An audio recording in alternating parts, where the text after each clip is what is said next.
Hello అండి, అందరికీ నమస్కారం. శ్రావణి వంటిల్లోకి స్వాగతం. నేను మీ శ్రావణి. ఈరోజు వీడియోలో చాలా సింపుల్గా తక్కువ టైంలో త్వరగా అయిపోయే చికెన్ ఫ్రై ఎలా ప్రిపేర్ చేసుకోవాలో చూద్దాము.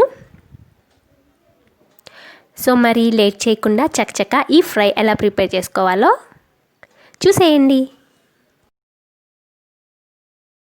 మీకు చికెన్ ఎంత క్వాంటిటీలో కావాలో అంత క్వాంటిటీ తీసుకొని శుభ్రంగా కడిగేసుకొని ఉప్పు వేసుకొని స్టవ్ మీద పెట్టుకొని మనం ఈ చికెన్ని ఉడికించుకోవాలి.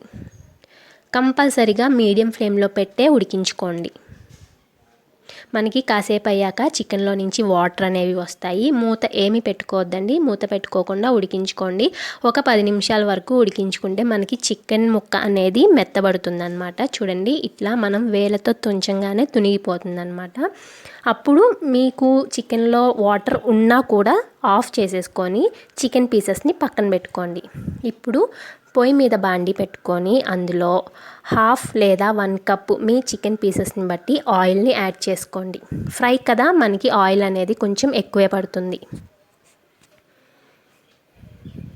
ఇప్పుడు ఈ ఆయిల్ వేడైన తర్వాత మనం ఏదైతే చికెన్ ఉడికించి పెట్టుకున్నామో ఆ చికెన్ పీసెస్ని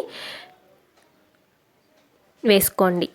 మొత్తం ఒకేసారి వేసుకోకుండా చికెన్ పీసెస్ కొన్ని వేసుకొని మనకి లైట్గా బ్రౌన్ కలర్ వచ్చేంత వరకు వేయించుకోండి. మరీ ఎక్కువ కలర్ వచ్చేంత వరకు ఉంచొద్దండి, చికెన్ పీసెస్ గట్టిగా అయిపోతాయి. లైట్గా కలర్ చేంజ్ అయిపోగానే తీసుకొని బౌల్లోకి పెట్టుకోండి. ఇలాగే మిగిలిన పీసెస్ అన్నిటినీ ఫ్రై చేసుకొని పక్కన పెట్టుకోవాలి.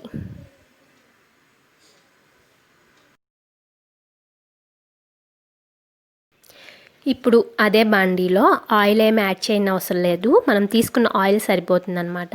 ఉల్లిపాయల్ని ఇలా వీడియోలో చూపిస్తున్న విధంగా కొంచెం పెద్ద సైజులో కట్ చేసుకోండి. మరీ సన్నగా కాకుండా కొంచెం పెద్ద సైజు ఉండేటట్టు చూసుకోండి. ఇక్కడ నేను 2 ఉల్లిపాయ ముక్కలు తీసుకున్నాను.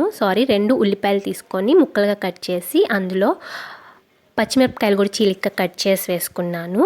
కరివేపాకు, ఉప్పు వేసుకుంటే ఉల్లిపాయలు త్వరగా ఫ్రై అవుతాయి అన్నమాట. సో ఉప్పు కూడా వేసుకొని ఒకసారి బాగా కలుపుకోండి. ఇప్పుడు ఇందులోనే చిల్లీ ఫ్లేక్స్ అంటారు కదా, ఎండుమిరపకాయలని జస్ట్ లైట్గా మిక్సీ వేస్తే మనకి చిల్లీ ఫ్లేక్స్ అనేవి వస్తాయి అన్నమాట. అవి వేసుకుంటే టేస్ట్ చాలా బాగుంటుంది. సో అవి కూడా కొంచెం వేసుకోండి. ఇప్పుడు ఉల్లిపాయలు మొత్తం వేగిపోవాలండి, బాగా వేగాలి. బ్రౌన్ కలర్ వచ్చేంత వరకు వేగిన తర్వాత ఇందులో ఫ్రెష్గా రుబ్బుకున్న అల్లం చిన్నులపాయ పేస్ట్ 2 స్పూన్లు వేసుకోండి. వేసుకొని ఆ పేస్ట్ పచ్చివాసన పోయేంత వరకు వేయించుకోవాలి. తర్వాత ఇందులోకి ధనియాలు అలాగే జీలకర్ర నేను రోట్లో దంచుకొని 1 స్పూన్ వేసుకున్నాను. రుచికి సరిపడా కారం వేసుకోవాలి. 1 స్పూన్ గరం మసాలా వేసుకొని అన్నిటినీ బాగా కలుపుకొని 1 నిమిషం పాటు వేయించుకోండి.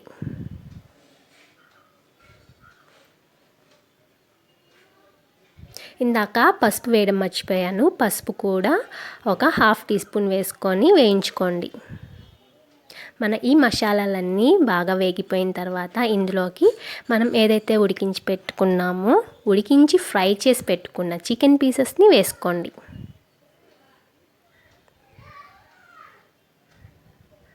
చికెన్ పీసెస్ వేసిన తర్వాత లో ఫ్లేమ్లో పెట్టుకోండి. అలాగే ఇందాక ఉల్లిపాయ ముక్కలు ఉన్నాయి కదా, హై ఫ్లేమ్లో పెట్టుకొని మటుకు ఫ్రై చేయొద్దండి. ఉల్లిపాయ ముక్కలు మాడిపోతుంది, సరిగ్గా వేగవు. మీడియం టు లో ఫ్లేమ్లో పెట్టుకొని చక్కగా వేయించుకోండి. ఇప్పుడు ఇందులో ఉప్పు మసాలా అన్నీ సరిపోయావో లేవో ఒకసారి చూసుకొని చాలకపోతే మీ టేస్ట్కి తగ్గట్టు యాడ్ చేసుకోండి.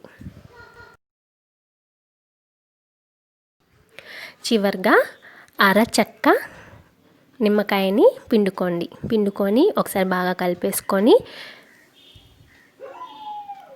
లో ఫ్లేమ్ మీదే ఉంచుకోండి. మూత పెట్టేసి ఒక 5 నిమిషాల పాటు మగ్గించుకోవాలి. అంతేనండి, 5 నిమిషాల తర్వాత స్టవ్ ఆఫ్ చేసుకొని సర్వ్ చేసేసుకోవడమే. చాలా సింపుల్, చాలా త్వరగా కూడా అయిపోతుంది. సో మరి చూశారు కదా, మీకు నచ్చింది అనుకుంటున్నాను. మీకు కనుక ఈ రెసిపీ నచ్చినట్టయితే లైక్ చేయండి, షేర్ చేయండి. మీరు కూడా ప్రిపేర్ చేసుకొని మీకు ఎలా వచ్చింది అనేది నాకు తప్పకుండా కామెంట్ చేయండి. మరిన్ని ఇలాంటి క్విక్, ఈజీ, టేస్టీ రెసిపీస్ కోసం శ్రావణి వంటిల్లుని సబ్స్క్రైబ్ చేసుకోండి.